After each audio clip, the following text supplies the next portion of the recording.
हाय दोस्तों, कैसे हैं। आशा करते हैं कि आप लोग स्वस्थ होंगे और अपनी पढ़ाई लगातार उसी क्रम में कर रहे होंगे जिससे कि आप आसानी से अपना पेपर क्रैक कर सकें। तो दोस्त चलिए चलते हैं अपनी सफलता के क्रम में एक और सीढ़ी, एक और पायदान आगे बढ़ाने के लिए एक और प्रैक्टिस सेट में लेकर आपके समक्ष उपस्थित हूँ। तो आइए उसमें देखा जाए। हाँ, पहले मैं आप लोगों को गद्यांश पद्यांश अलग प्रैक्टिस करवाता था और साथ ही साथ मैं आपको शिक्षण अलग कराता था, लेकिन आज का प्रैक्टिस सेट ऐसा है दोस्त, उसी में आपको गद्यांश भी मिल जाएगा और उसी में आपको शिक्षण के प्रश्न भी मिल जाएंगे, यानी कि कॉम्बो पैक जिस तरह से आपके पेपर में मिलता है। मैं आपको सरल से सरल शब्दों में समझाने का प्रयास करता हूं और करता ही रहूंगा जब तक कि आपका पेपर ना हो जाए, जब तक कि आप सफल ना हो जाएं। तो दोस्त मेरा लक्ष्य यही है कि आप सफल हो, बस आपकी सफलता हमारा ही प्रयास है दोस्त। आप अगर सफल हो गए तो सबसे ज्यादा खुशी हम लोगों को होगी, क्योंकि आपके लिए निरंतर प्रयास हम और हमारी टीम कर रही है। तो दोस्त अगर चैनल पर नए हैं तो चैनल को सब्सक्राइब कर लीजिए, अपने प्यारे दोस्तों को, अपने भाई बहनों को शेयर कर दीजिए और वीडियो कैसा लग रहा है, कोई कमी है या फिर अच्छा लग रहा है तो एक कमेंट भी कीजिएगा और इतनी मेहनत को देखते हुए एक लाइक तो बनता ही है। तो आइए दोस्तों आज की क्लास को शुरू किया जाए बिना देरी करते हुए।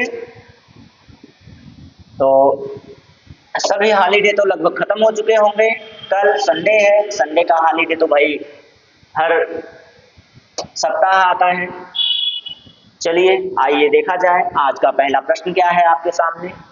पहले पद्यांश या गद्यांश है? अच्छा पहले पद्यांश है आपका। पद्यांश में आपके क्या है ये देख लीजिए, ये देखिए, ये मैं थोड़ा सा बड़ा इसलिए कर देता हूं, बाकी पेन और ये सब चूज करने में थोड़ा सा समय तो लगता ही है, इसके लिए भाई हम आपसे माफी चाहेंगे, लेकिन माफी क्या चाहेंगे, अगर ये नहीं करेंगे तो फिर आपको समझाएंगे कैसे, इतना तो आप भी समझते हैं। तो लीजिए सारे काम हो गए हमारे। और हाँ, इसी के साथ मैं आपको ये देखिए Purvanchal career classes YouTube channel, भाई इसे विजिट तो कर लीजिए, इसे सब्सक्राइब तो कर लीजिए, तब तो मजा आएगा। और दूसरे टीचर से कंपेयर करके पढ़िए ना, अगर उनका आपको अच्छा लगे तो उनका पढ़िए। मैं ये नहीं कहूंगा कि आप मेरा अच्छा लग रहा है, मेरा अच्छा नहीं लग रहा है, फिर भी मेरे पास पढ़िए। मेरा अच्छा नहीं लग रहा है तो आप किसी भी शिक्षक के पास जा सकते हैं और आसानी से पढ़ सकते हैं, क्योंकि मुझे आपकी सफलता चाहिए, ना कि आपकी उपस्थिति। मैं अच्छा पढ़ाऊंगा, मेरा कंटेंट आपको अच्छा लगेगा तो आप मेरे पास अपने आप ही रुक जाएंगे। रोकने का कोई मतलब ही नहीं है जबरदस्ती, किसी को जबरदस्ती कहीं रोका नहीं जा सकता। तो आइए दोस्त शुरू करते हैं। आज देख लीजिए, ये रहा आपका अश्वानाम लक्षणम वेगो गजानाम लक्षणम मदा चातुर्य लक्षणम स्त्रीणाम उद्योगोम लिखा गया है, देखिए लक्षणम नृणाम। तो अब बताइए, ये तो पहला हुआ। दूसरा है नैनम छिदंती। अच्छा ये तो आप जानते होंगे, ना उसे तलवार से काटा जा सकता है, ना ही पानी के द्वारा भिगोया जा सकता है, और ना ही आग के द्वारा उसे जलाया जा सकता है, और ना ही हवा के द्वारा सुखाया जा सकता है। तो वह कौन है दोस्त? हमारा तन मन। जो भी तन तो नहीं, तन तो जलाया जा सकता है, पंचतत्व तो विलीना है मन, ठीक है, जिसे हम लोग अपनी आत्मा कहते हैं। तो आइए ये श्लोक है, फिर उसके बाद और श्लोक देख लीजिए। मैं आपको क्या कहता हूं, मेरा मूल मंत्र याद है कि नहीं याद है, कि आप श्लोक तो बहुत आसान होता है, आप क्या करेंगे श्लोकों को देख लीजिए ना, बस शब्दों को देखिए, शब्दों को देखिए, याद मत कीजिए, शब्दों को देख लीजिए, बस देख लीजिए, देख लीजिए, देखिए कितनी तेजी से मैं कह रहा हूं। ये देखिए आप तो जो नया शब्द दिखे, वहनी, वहनी है, वारी है, ठीक है, ये जो नए शब्द लगे आपको, वारी, भोजनांते, विस्प्रदम, देखिए ये जो शब्द नए लगे आपको वो एक बार देख लीजिए। षड विधि, कुछ है षड विधि इसमें, ठीक है, बस हो गया भाई। साधवा, बस हो गया। अब बताइए इतना आप पढ़ेंगे तो आपको समय लगेगा कि नहीं लगेगा? एकदम ईमानदारी से बताइएगा। इतना बड़ा पैसेज आप पढ़ेंगे तो आपको समय लगेगा कि नहीं? कितने हैं भाई? देख लिया जाए, गिन लिया जाए तो 1 2 3 4 5 6 श्लोक आप पढ़ेंगे तो समय लगेगा कि नहीं लगेगा? उसको समझने में समय लगेगा। समय का ही तो खेल है मेरे दोस्त, समय ही तो आपको बचाना है। अगर समय बचाना है तो आप शब्दों को देख लीजिए, जिस तरह से मैंने कहा, स्कैनिंग कीजिए, स्किमिंग मत कीजिए। एक होता है स्कैनिंग, एक होता है स्किमिंग। स्किमिंग का मतलब होता है कि पूरा का पूरा जो पाठ्य वस्तु है उसे गंभीरता से पढ़कर उसका भाव ग्रहण करना। और स्कैनिंग क्या होता है? सरसरी निगाह से पूरा का पूरा पैसेज देखकर उसको स्कैन कर लेना, जो उसके मूल बिंदु हैं, मुख्य बिंदु हैं। ये आपके बाल विकास में, साइकोलॉजी में, सीडीपी में स्कैनिंग और स्किमिंग बहुत ज्यादा महत्वपूर्ण होता है। यहां भी होता है, हिंदी में भी आया है। मैंने बड़े अच्छे से समझा दिया आपको कि स्कैनिंग क्या होता है, स्किमिंग क्या होता है। इतने से तो आप आराम से निकल लेंगे। स्किमिंग शब्द ही नहीं समझ में आता है कि सर जी स्कैनिंग क्या है, स्किमिंग क्या है। स्कैनिंग का मतलब होता है कि पूरे मुख्य जो पाठ्यवस्तु है पूरा ओरली सरसरी निगाह से देखकर उसके मुख्य बिंदु को जांच लेना। और स्किमिंग का क्या मतलब होता है? स्किमिंग का मतलब होता है कि जो पाठ्यवस्तु है उसको गंभीरता से पूरा पढ़ना और उसका जो भाव या मुख्य बिंदु है उस पर चर्चा करना या उसको ग्रहण करना, ये होता है। तो मैंने जो भी आपको बताया अभी, ये आपकी परीक्षा, और यार सही बता दूं तो मैं जितना भी शब्द बोलता हूं आपकी परीक्षा की दृष्टि से महत्वपूर्ण ही होता है। ना विश्वास हो, पिछले सेशंस उठाकर देख लीजिए, पिछले पेपर के जो सेशंस हैं उनको उठाकर देख लीजिए। जो बोलता हूं वो भी आ जाता है, क्योंकि मैं बोलता ही वही हूं, पेपर से जुड़ी हुई बातें, फालतू की बातें करता ही नहीं, नो बकवास। ठीक, तो आइए चर्चा करते हैं अपने इस विषय पर। आज का जो टॉपिक है, हल करते हैं इन प्रश्नों को। तो मैंने यहाँ तक कर दिया, तो आगे चलता हूँ। देखिए प्रश्न पर, ये रहा प्रश्न। आज प्रश्न को कलरफुल नहीं किया गया है, सिंपल कलर है। क्या बात है भाई, आज इन्होंने रंग नहीं दिया। ये लीजिए, उद्योग केषां लक्षणम।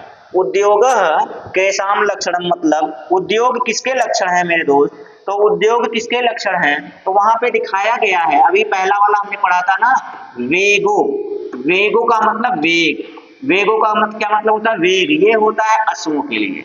गजानाम, गजानाम मदः, एकदम मदमस्त होते हैं ये, किसी को कोई वो नहीं करते हैं। चातुर्य, चातुर्य किसके लिए? चतुरता किसके लिए है? स्त्री के लिए है। और उसके बाद उद्योग किसके लिए हो गया? तब उद्योग आ गया आपके नृणाम के लिए। नृणाम का मतलब क्या होता है? नृणाम का मतलब होता है मेरे दोस्त नर, यानी कि पुरुष, यानी कि हम लोग, यानी कि हम लोग। ठीक, ये देखिए पुरुष, बड़ा गर्व होता है हमारे पुरुष होने पर जब हम कोई अच्छा कार्य करते हैं। लेकिन कभी कभी तो इतनी भिन्नता आने लगती है, इतना क्या ही कहें आपको, शब्द लेने में भी हमें थोड़ा सा हिचक हो जाता है ऐसे शब्दों को। ये ऐसे कार्य पुरुष कर जाते हैं कभी कभी। ठीक, तो इसमें से देखिए चातुर्य, क्या स्त्रियां चतुर होती हैं? ईमानदारी से दिल पर हाथ रख के बताइएगा, स्त्रियां चतुर होती हैं? चातुर्य रखा गया है उनके लिए, चतुरता, चपलता, तो सच में होती हैं? अरे भाई होती हैं, सच में होती हैं। अब इस पर आप क्वेश्चन मार्क मत लगाइएगा कि उनका दिमाग यहां से कहीं और होता है। तो भाई नाराज मत होइएगा, जो भी स्त्री या महिला हूं, नाराज मत होइएगा। लड़कियों के बारे में भी जो राय है, क्योंकि आज देख रहे हैं वो आपकी बराबरी क्या, आपसे ऊपर छलांग लगा रही हैं। हर जगह पर आपको कंपटीशन में टक्कर दे रही हैं, आपसे ज्यादा अंक ला रही हैं। तो आप कैसे कह सकते हैं कि उनके पास दिमाग नहीं है? अगर आप कहें कि उनके पास दिमाग है यहाँ से कहीं और है, तो वो भी आपकी ही गलती है। यही आपकी मानसिकता यही बनी हुई है, और वो लोग वही मानसिकता दिखा दिखा कर आपसे ऊपर छलांग लगा के निकल जा रही है। तो चतुर कौन है, पुरुष या स्त्री? आप कमेंट करके बताइए जरा। तो चतुर कौन है? एक चतुर नारी करके सिंगार, चतुर चालाक कौन है भाई? दो ऑप्शन, स्त्रीराम या नृणाम। नृणाम का मतलब नराणाम। चलिए पुरुष कौन इसमें से है, ये आप बताइएगा, बेईमानी मत कीजिएगा एकदम, ठीक है। चलिए इसका उत्तर मिल गया। इसका उत्तर उद्योग कौन हो गया? ये हो गया। आप अगर अब बताइए, मैं सिर्फ शब्दों को देखा था, शब्दों से मुझे समझ में आ गया भाई। अब ये बताइए, घोड़ा जो होता है वो तेजी से दौड़ता है ना, जो हाथी होता है एकदम मदमस्त होता है अपने में, आप उसको कितना भी कुछ भी डांटिए कुछ नहीं, वो अपनी मस्ती में चला जाता है मस्त। ठीक, क्या हाल है आपका? एकदम मस्त। तो एकदम मस्त रहिए, कोई बात नहीं, बिंदास रहिए, बिंदास रह के भाई आनंद पूर्वक पढ़िए ना, रुचि पूर्वक पढ़िए। गंभीर होकर भाई, गंभीर क्या आईसीयू में जाना है? आईसीयू में थोड़ी जाना है आपको। आप आराम से आनंद पूर्वक पढ़िए, मजा आएगा पढ़ने में। पढ़ने का आनंद लीजिए, तब मजा आएगा पढ़ने में, तब आप क्वालिफाई करेंगे। एकदम गंभीर होंगे ना तो सिर दुखने लगेगा और सो जाएंगे वहीं पे। ठीक, चलिए तो ये देखिए हो गया। आप कमेंट जरूर कीजिएगा कौन चतुर है। आपः पदस्य पर्यायो भवति, आप शब्द का पर्यायवाची, आप शब्द का समानार्थी या पर्यायवाची। ठीक, जल्दी बताइए तो आपका क्या होगा भाई? आपका घटा, घटा मतलब क्या होता है? घड़ा होता है ना। पटा मतलब क्या होता है? पट मतलब वस्त्र। सर मतलब क्या होता है? अच्छा, सर का मतलब बता दीजिएगा, कमेंट करके बताइएगा मेरे दोस्त, कमेंट करके बताइए तो सर का क्या मतलब है। कहते हैं ना सर सर सर सर, अरे सर सर सर सर क्या करते हैं बताइए, कमेंट करके जरा बताइए तो सर का क्या अर्थ है। और इसका जो अर्थ है ना, आपका अर्थ होता है जल, यहाँ पे आपका पर्यायवाची क्या हो जाएगा? जल हो जाएगा, और ये आपका डी वाला आंसर सही हो जाएगा। डी वाला आंसर आपका क्या हो जाएगा दोस्त? सही हो जाएगा। लेकिन मैंने पूछा सर, सर का क्या अर्थ हो जाएगा? जल्दी से कमेंट करके बताइएगा तो क्या अर्थ होगा? नदी कूप सर बावली, याद है कि नहीं याद है? नदी कूप सर बावली, ये लाइन याद है आपको? दोहा का है, नहीं याद होगा हमें तो लग रहा है, क्योंकि आप बहुत लापरवाही कर रहे हैं। तालाब होता है, ठीक, तालाब होता है सर का अर्थ। आप कहते हैं ना सर, अरे वो इंग्लिश का सर है जिसका मतलब होता है श्रीमान, ठीक है, मैडम, श्रीमती। और ये जो सर होता है हिंदी में, जो सर है उसका क्या मतलब होता है? तो उसका मतलब होता है तालाब। ठीक, चलिए आगे चलते हैं। कमेंट करने के लिए बोला था, आप लोग कमेंट जल्दी करते नहीं है, इतना लिखने में पता नहीं कहाँ लेट करते हैं। इस प्रश्न का राइट आंसर जल, ठीक है। आइए आगे चलते हैं। ये रहा तृतीय श्लोके अग्नि इति पदस्य स्थाने क शब्द प्रयुक्ता। अग्नि कौन सा शब्द है? शब्द है आपका अग्नि। अग्नि शब्द के लिए कौन सा शब्द प्रयुक्त किया गया है उसे बताना है। बताना है तो बताना है। वस्त्र, ये बताइए आग के लिए वस्त्र कहीं प्रयोग किया जाएगा? सिर अस्त्र, ये कहां से बताया जाएगा भाई? काष्ठम मतलब क्या होता है? लकड़ी। काष्ठम मतलब क्या होता है? लड़की नहीं भाई, लकड़ी। लड़की बहुत दिमाग में जा रही है, आपके दिमाग में लड़की जा रही है, लेकिन उनके दिमाग में पढ़ाई जा रही है। वो पास करके निकल जाते हैं, आप वहीं पे रह जाते हैं। और फिर जब वहीं रह जाते हैं ना तो वो किसी और के साथ। तो सोच लीजिए क्या करना है, पढ़ाई करनी है या फिर उनके साथ रहना है, जो आपको समझ में आए। अच्छा क्या लगेगा? पढ़ाई। पढ़ाई करेंगे तो आपके साथ सब आएंगे, नहीं पढ़ाई करेंगे तो वो तीसरा लेके निकल जाएगा जो पढ़ाई करता रहेगा। ठीक, आइए इसमें से सही कौन सा है? तो ये सब तो हो नहीं सकते। वाहनी, वाहनी एक क्या है? एक पर्याय है अग्नि का। अग्नि का एक क्या है? पर्याय है। अग्नि का पर्याय है। बाकी आपको श्लोक में देखने की कोई जरूरत नहीं है। श्लोक जब आप फंस जाएं तब देखिएगा, या तो कहिए दिखा दूं, दिखा दूं। आइए आइए, आप लोग ना दिमाग लगाते हैं इतना ज्यादा, बताइए क्या जरूरत है। आइए, वाहनी अभी पढ़े थे ना लास्ट में कहीं, इधर से पढ़ते चलिए, इधर से कहीं देखे थे वाहनी। ये देखिए, अत्रिणे पतितो वह्नि स्वयमेव स्वयमेव उपश्याम।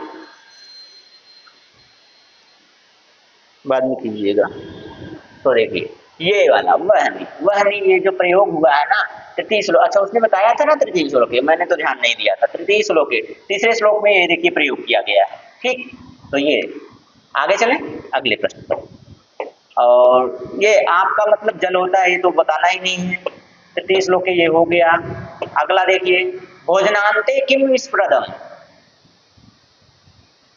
ये दिखा दूं मैं आपको, भोजनांते किम विस्प्रदम, क्योंकि मैं जानता हूं, अभी अभी उसको अर्थ में बताया हूं, एक पर्याय में बताया हूं। ठीक, तो पर्याय में बताया हूं भोजनांते, भोजन देखिए, भोजन तोड़िए तो हाँ, भोजन चमितम वारी भोजनांते विस्प्रदम, वारी भोजनांते विस्प्रदम, वारी भोजनांते विस्प्रदम। अगर आपको दिमाग में समझ में आ गया होगा, दिमाग में चल रहा होगा आपके, वारी भोजनांते विस्प्रदम, भोजन से पहले का जो वारी होता है, यानी वारी मतलब जल, अभी अभी बताया हूं पीछे। भोजन के पहले का जो जल होता है वो अमृत के समान माना जाता है, और भोजन के बाद का जो जल होता है उसे विष के समान माना जाता है। क्यों? क्योंकि भोजन के बाद जब आप जल ग्रहण कर लेते हैं ना, तो जो आपके भोजन में वसा होता है, फैट होता है, वो एक पर्त के रूप में बना लेता है, और जल और वो दोनों जब पर्त के रूप में बन जाते हैं तो उनका पाचन सही नहीं हो पाता है भोजन का, और वह आपके लिए क्या हो जाता है? विनाशकारी हो जाता है। ठीक है, विष के समान हो जाता है। और जब पानी नीचे हो जाता है तो पहले वह अपना स्थान ग्रहण कर लेता है, फिर भोजन जब वहां जाता है तो आसानी से पच जाता है। इसीलिए भोजन के पहले का जो जल माना गया है वह क्या माना गया है? अमृत माना गया है। देखिए, भोजने च अमृतम वारी, भोजने च अमृतम वारी, लेकिन वारी भोजनांते विस्प्रदम, तो अंत में और पहले की बात की गई है। ठीक, चलिए आगे चलते हैं। इस प्रश्न का उत्तर मिल गया आपको क्या? अच्छा ये हो गया, ये वाले पे यही था ना, तो क्या उत्तर मिला इसका? इसका उत्तर मिला मेरे भाई क्या? वारी। क्या उत्तर मिला? वारी। वारी मतलब, वारी मतलब, तो ये हटाइए, सीधा लिख दीजिए जल। वारी मतलब क्या? जल। ये फलम है, मिष्ठानम, पय, पय मतलब क्या होता है? दुग्धम। दुग्धम मतलब दूध। ठीक, पी के अखाड़े में जाइए और पहलवानों की छठी का दूध याद दिला दी। ठीक, चलिए दूध पीकर जाइए और पेपर में अच्छे से पेपर करके आइए। ये देखिए, प्रीते लक्षणम कतविधम, प्रीते लक्षणम कतविधम, कितनी विधियां होती हैं दोस्त? तो अभी मैंने बताया, पढ़ा था, मैं पढ़ रहा था तो मैंने बताया था, एक जगह मिला था षड विधम। कितनी विधि? 6 विधियां। षड मतलब क्या होता है? 6, या इस तरह से कह दीजिए 6। तो द्विविधम हटा दीजिए, 10 विधम हटाइए, चतुर्विधम हटाइए। अब आपको विश्वास ना हो तो मैं दिखा दूं, मैंने तो पढ़ा अभी यहाँ आपके सामने सरसरी निगाह से, सरसरी निगाह से मैंने शब्दों को देखा। अब मैंने शब्दों को देखा तो आप भी देख लीजिए। ये देखिए, यहीं कहीं पे है, नीचे की तरफ पढ़ा था मैंने षड विधम। ये देखिए, प्रीति लक्षणम षड विधम। अब बताइए, आपको कोई समस्या है, कोई दिक्कत है तो बता दीजिए यहीं पे। इतना आसान नहीं समझ पाएंगे तो भाई ये देखिए संग दोषेण अभी दिखा है, अभी वहां पे दिखा है संग दोषेण विकारा कुत्र ना भवति, संग दोषे विकारा कुत्र ना भवति, साधुषु, साधव जिसे कहते हैं साध, साधु के साथ रहने से कोई विकार या कोई दोष आपको नहीं उत्पन्न होता है, कोई दोष या कोई विकार ना भवति, ना भवति। बताइए कोई दिक्कत कोई समस्या आपको मिले तो बताइए यार, ये बताइए आप लोग। गद्यांश उसने दे दिया, देगा तो वहीं से जहां से आप कोई कहानी पढ़े होंगे, कहानी में कैसा होता है अब ये बताइए। साधु के संग से, साधु के साथ रहने से आपको कोई विकार होगा? नहीं होगा। जो सज्जन व्यक्ति होते हैं ना, उनके साथ ही रहने मात्र से आप में अच्छाइयां, सदाचार की भावना आने लगती है, तो विकार वहां से समाप्त हो जाता है। यही बात इस प्रश्न में किया गया था। तो बताइए अब मैं इसके लिए आपको ले चलूं कि क्लास को लंबी करनी है, वापस ले चलूं आपके अनुच्छेद पर, अनुच्छेद में तब दिखाऊं आपको कि ये नहीं ऐसे नहीं ऐसे, मैं यहीं पे समझा दे रहा हूं जो आपको वहां देखना है। अरे भाई जहां नहीं होगा मैं आपको प्रूफ दिखाऊंगा ना, ये देखिए प्रूफ ये है, अभी 2-3 पर दिखाया भी, कोई मतलब नहीं है देखने से, ये तो आपका जीके है। चलिए आगे चलते हैं। ये देखिए अब इसको छोटा करना पड़ेगा क्योंकि ये आपका आ गया शिक्षण, प्रश्न नंबर 7वां है शिक्षण। तृतीय कक्षाया, अब कमर कस लीजिए।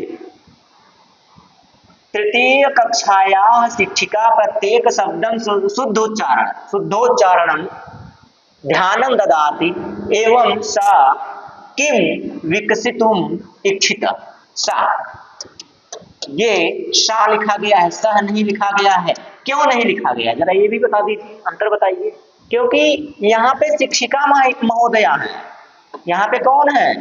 शिक्षिका महोदया है, महोदया। शिक्षक महोदय होते ना तो सह लगता, शिक्षक महोदय होते तो यहाँ पे क्या लगता? तो यहाँ पे सह लगता, लेकिन यहाँ पे शिक्षिका महोदया है इसीलिए यहाँ पे सा लग रहा है, क्योंकि सा का मतलब भी होता है वह, लेकिन वह होता है किसके लिए? स्त्रीलिंग के लिए। ठीक, कोई दिक्कत कोई समस्या अगर उत्पन्न हो, दिखे आपको, लगे आपको, कुछ खटके आपको इसमें से, तो आप हमारे पास कमेंट खटका दीजिए ना, कमेंट खटकाइए, फिर हम उसका समाधान खटका देंगे आपके पास। क्यों? इसीलिए तो है आपके सामने। चलिए देख लीजिए, हो गया। तो क्या था इसका मतलब? कक्षा 3 में शिक्षिका है, वो शब्दों का शुद्ध उच्चारण पर ध्यान दे रही, शब्दों के शुद्ध उच्चारण पर ध्यान दे रही है। तो वह क्या विकास करने का प्रयास कर रही हैं? अर्थबोधन, संशक्ति, शुद्धता। तो भाई वो शुद्ध उच्चारण पर ध्यान दे रही है तो शुद्धता पर ले जा रही है ना। कक्षा 3 में आप क्या कर रहे हैं? शुद्धता का ज्ञान करा रही हैं बच्चों को कि आप उच्चारण में शुद्धता लाइए। जैसे आपको शुद्धोच्चारण लिखा गया है, शुद्धोच्चारण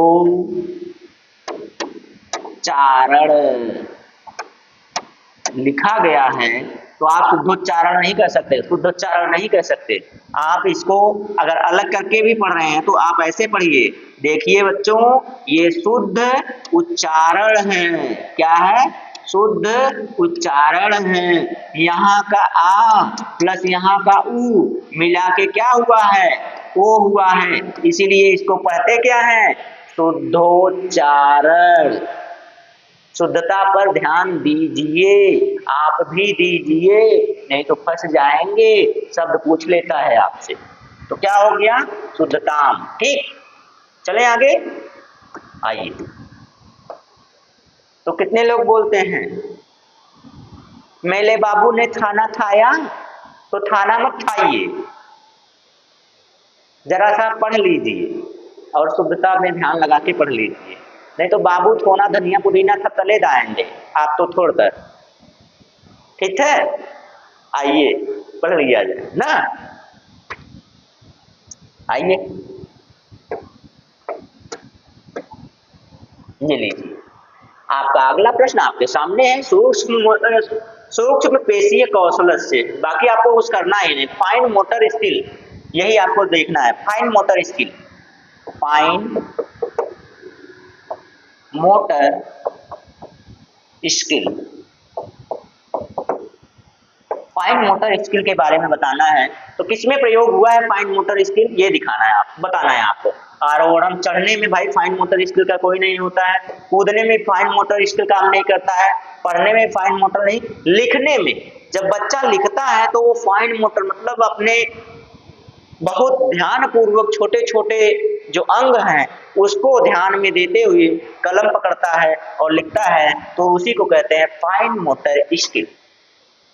ठीक, फाइन मोटर स्किल का प्रयोग कहाँ किया जाता है, जहां पर आपके जो अंग हैं, जो आपके अंग हैं छोटे छोटे, उनको प्रयोग में लाया जाए, वो भी सावधानी पूर्वक। लिखने में आप अपने अंगों को सावधानी पूर्वक लाते हैं ना, तो सावधानी पूर्वक जब प्रयोग किया जाए उनका, वही होता है फाइन मोटर स्किल, सूक्ष्म पेशीय कौशल।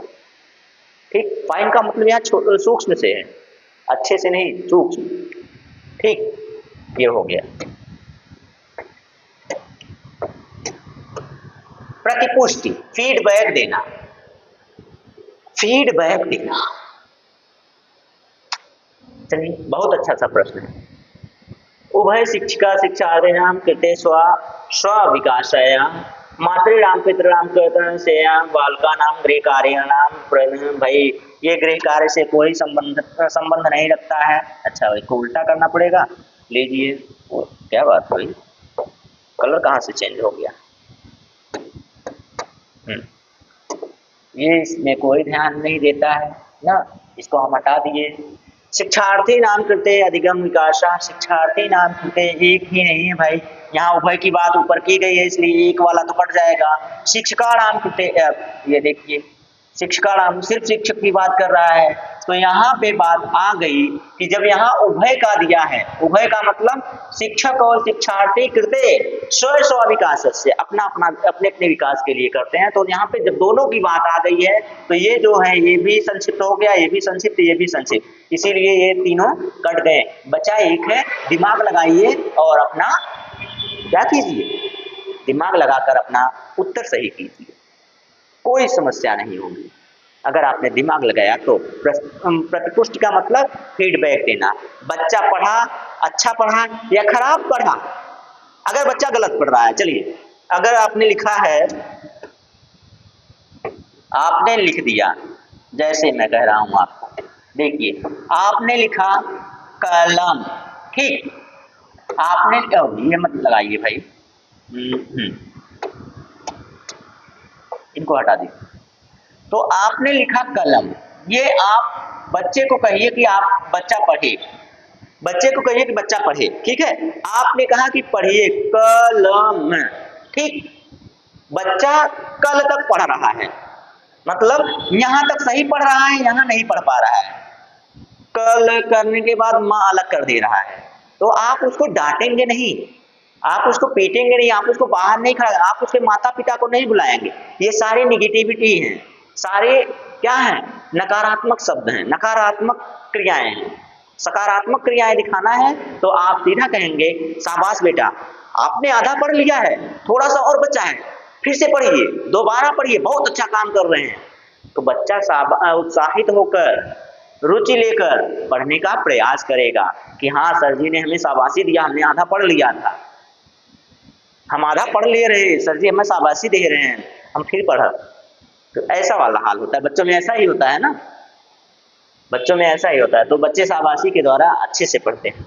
चलिए, ये उनका स्व विकास, दोनों का विकास हो रहा है ना, दोनों का विकास होता है। चलिए आगे चलते हैं, अगले प्रश्न ये रहा, प्रारंभिक स्तरे पठनम शिक्षयितुम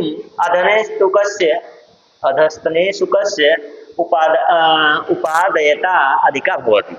चलिए, पढ़ने की दृष्टि से कौन सा उपाय सबसे अच्छा होगा इसमें से, ये बात है। बच्चों के लिए प्राथमिक स्तर पर, देखिए लिखा हुआ है प्रारंभिक स्तर। प्राथमिक स्तर पर पुस्तका नाम, किताब से पढ़ाना।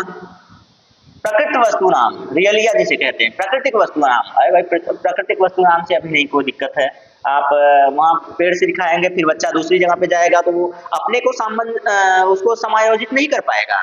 अभी बच्चा छोटा है, समायोजित नहीं कर पाएगा, इसलिए आप प्राकृतिक वस्तुओं से नहीं, अभी नहीं, उतना नहीं दिखा पाएंगे। द्विपार्श्वीय रेखी चित्रण, द्विपार्श्वीय फ्लिप चार्ट या फ्लैश कार्ड। फ्लैश कार्ड, इसमें इसका उत्तर जो होगा वो फ्लैश कार्ड होगा। फ्लैश कार्ड से दिखाकर आप बच्चे को क्या करेंगे, सिखाने का प्रयास करेंगे। सबसे अच्छा उपाय ये है फ्लैश कार्ड, सबसे अच्छा उदाहरण ये उपाय, सबसे अच्छा उपाय क्या है, तो ये आपका फ्लैश कार्ड्स। फ्लैश कार्ड्स के माध्यम से आप बच्चों को सिखाने का प्रयास करेंगे, ये सबसे अच्छा उपाय है। ठीक, सबसे अच्छा उपाय उसने पूछा था, सबसे अच्छा उपाय ये है।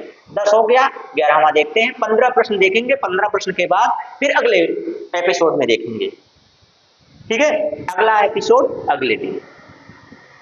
संडे से कोई मतलब नहीं, संडे को भी हम आपको दिखाएंगे। क्या बात है, फ्रॉड का फोन आ रहा है।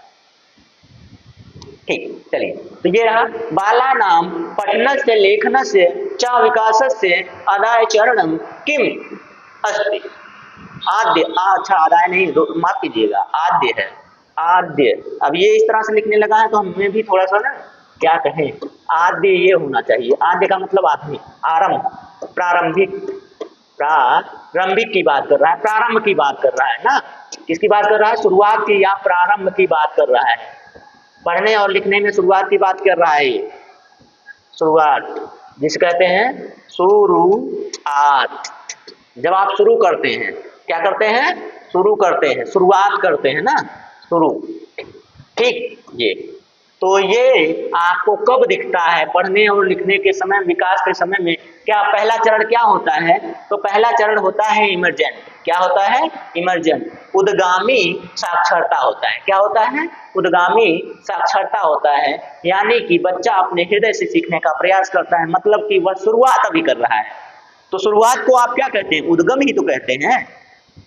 किसी चीज की शुरुआत को, जैसे एक पौधा है, वह क्या कर रहा है, जन्म ले रहा है, उद्भव हो रहा है, उसका क्या हो रहा है, उद्भव हो रहा है, उद्गम हो रहा है, विकास हो रहा है, शुरुआत की, उत्पन्न हो रहा है। अभी आपके अंदर सीखने की इच्छा उत्पन्न हो रही है, उद्गम किया किसी ने, ठीक है, तो उस इच्छा का क्या हुआ, उदय हुआ।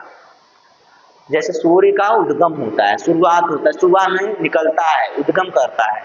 तो उसी तरह से जब आप पहले शुरुआती दौर में सीखते हैं, आद्य करते हैं ना, आद्य का मतलब होता है कि उद्गम करना, एकदम प्रारंभिक चरण। देखिए मैंने कहा ना, प्रारंभिक चरण, प्रारंभ, शुरुआत, शुरू, आद्य, ठीक है।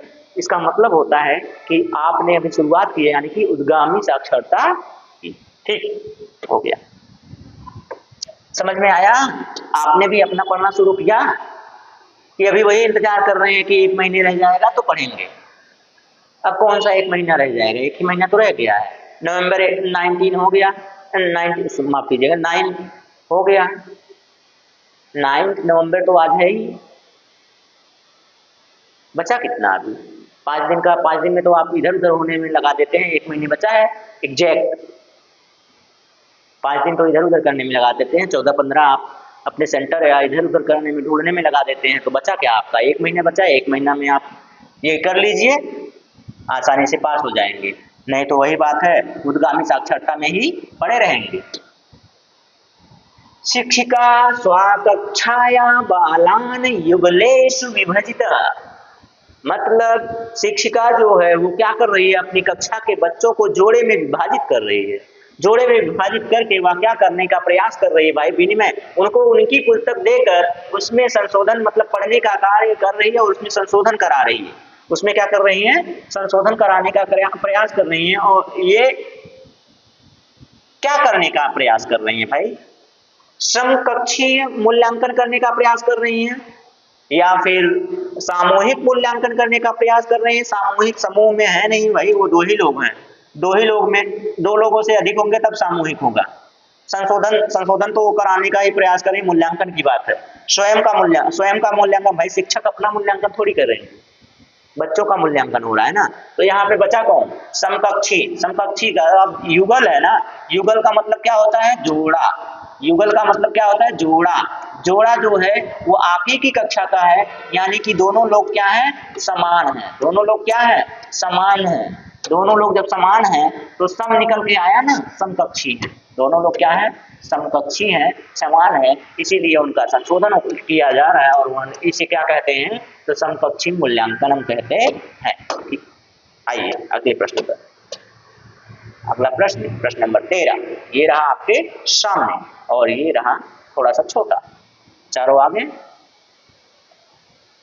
चार चौपट सामने आओ, लो लीजिए उत्तर दीजिए। प्रश्न पहले पढ़ लिया जाए। मूल्यांकन समय अद्वितीयेषु कस्मिन् विषये शिक्षकस्य ध्यानं स्यात्। मूल्यांकन के समय शिक्षक को कौन सी बातों का ज्यादा ध्यान रखना चाहिए? जरा बताइए बड़े प्यार से, कोई समस्या नहीं, कोई जल्दबाजी नहीं, आसानी से, बस आपको पढ़ना है तो पढ़ना है। चलिए बताइए। धारा प्रवाह, एक पहली बात, धारा प्रवाह मिले काट दीजिए, पूरा पढ़ने की जरूरत नहीं। सृजनात्मक लेखक है, तस्य छात्र विकास से तुलना। सृजनात्मक लेखन की बात कहां से? सिर्फ एक ही की बात नहीं करेंगे भाई, सृजनात्मकता में एक ही की बात नहीं करेंगे। और क्या है? सृजनात्मक बहुत अच्छा था, लेकिन वहां लेखन की बात सिर्फ कर दिया और मूल्यांकन सिर्फ और सिर्फ किसी एक गुण का नहीं किया जाता। बहुमुखी मूल्यांकन कीजिए ना, जिससे सभी गुणों का मूल्यांकन हो जाए, ऐसा मूल्यांकन करना चाहिए। तो चलिए, एकस्य छात्रस्य विकासस्य अन्य छात्राणाम विकासस्य सह तुलना। एक छात्र का विकास दूसरे छात्र के विकास के साथ कैसे करेंगे आप?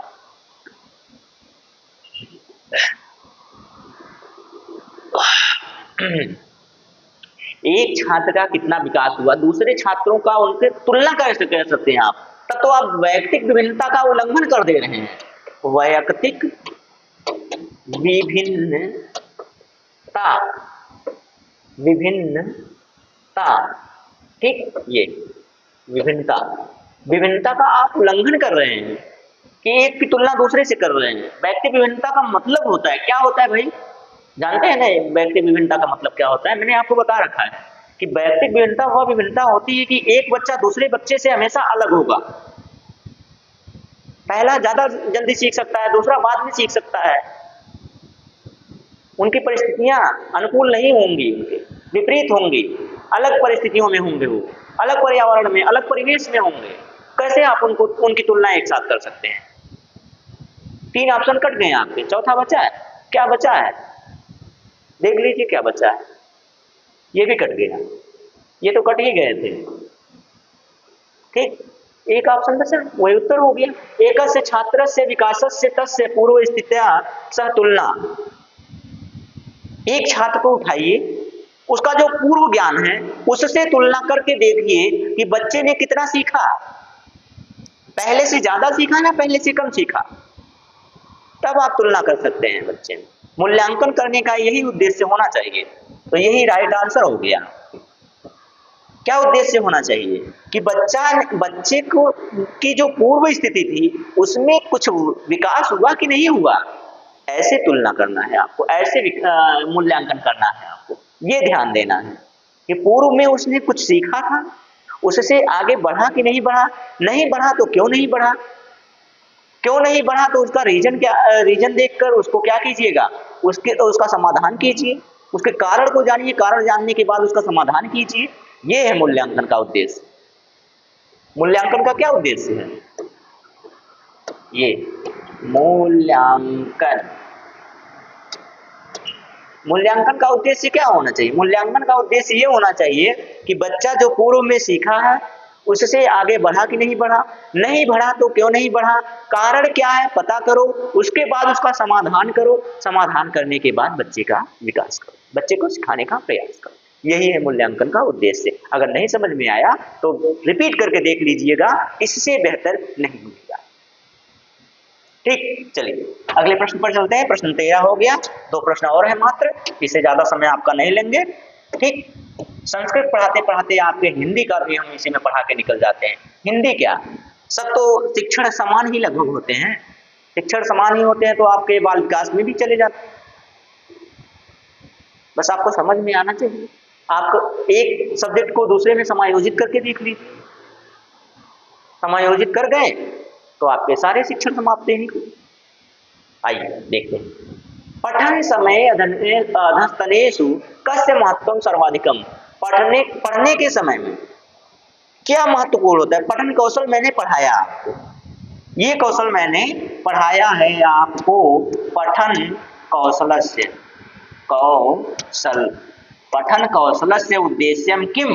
पठन कौशलस्य उद्देश्यम पठित्वा अर्थ ग्रहणम। पठित्वा अर्थ ग्रहणम ये मैंने पढ़ाया हुआ है। लिखित्वा अर्थ ग्रहणम जो मैंने वो पढ़ाया था वो भी मैंने पढ़ाया हुआ। कौशल के तो सारे उद्देश्य पढ़ाए। इसका उद्देश्य आया, पिछला वाला जो मैंने प्रैक्टिस सेट लिया था उसमें लिखने के उद्देश्य आया।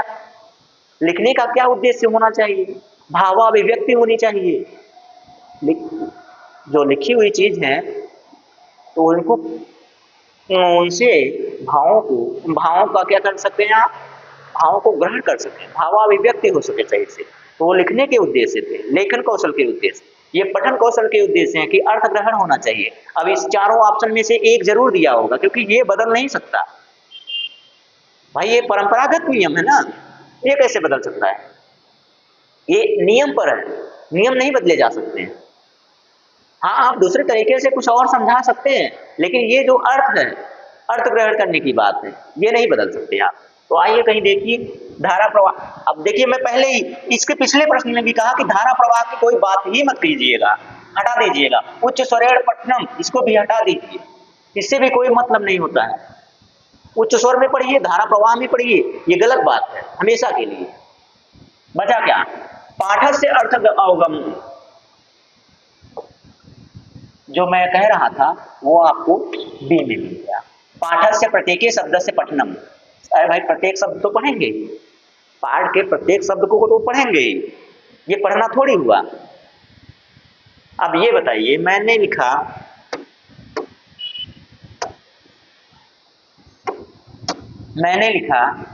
कि राम एक सम्मानित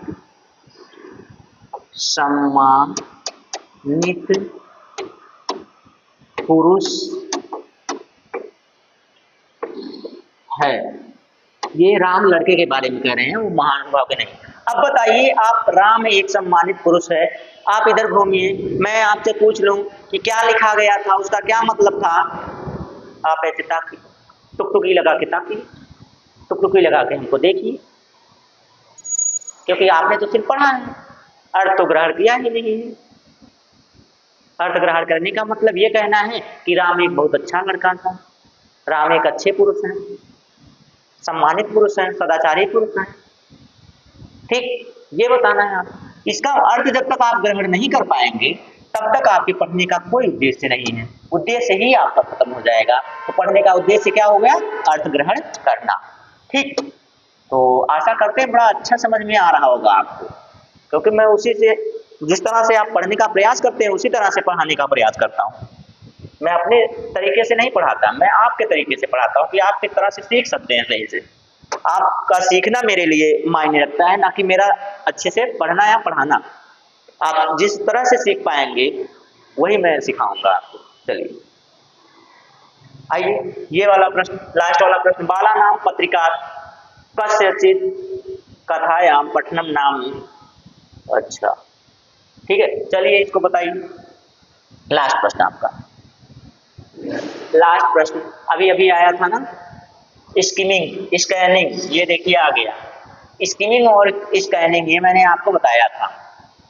स्किमिंग मतलब गंभीरता से, स्किमिंग का मतलब गंभीरता से, और स्कैनिंग का मतलब सरसरी निगाह,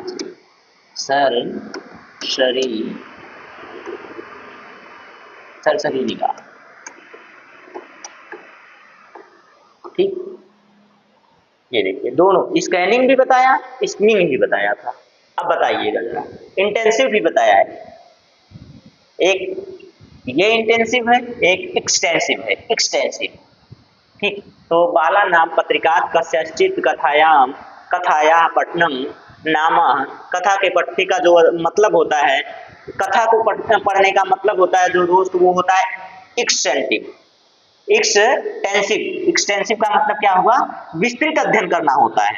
कथा का क्या करना होता है? विस्तृत अध्ययन करना होता है। ठीक है, विस्तृत अध्ययन का मतलब ये हुआ कि उसमें जितने पात्र हैं, उनके रोल क्या हैं, उसमें क्या क्या चीजें हैं, इन सबको देखना होगा आपको। इसीलिए ये क्या हो जाएगा आपका? तो ये हो जाएगा आपका विस्तृत अध्ययन।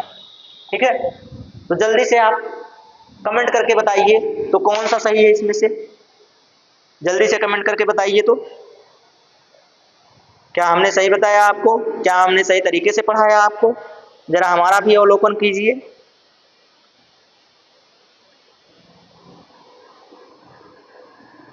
ठीक है, ज्यादातर लोगों के आंसर कैसे हैं? सही है। ठीक है, और हमें भी लगता है कि हमने सही पढ़ाया है भाई, हम गलत आपको पढ़ाने का प्रयास ही नहीं करते।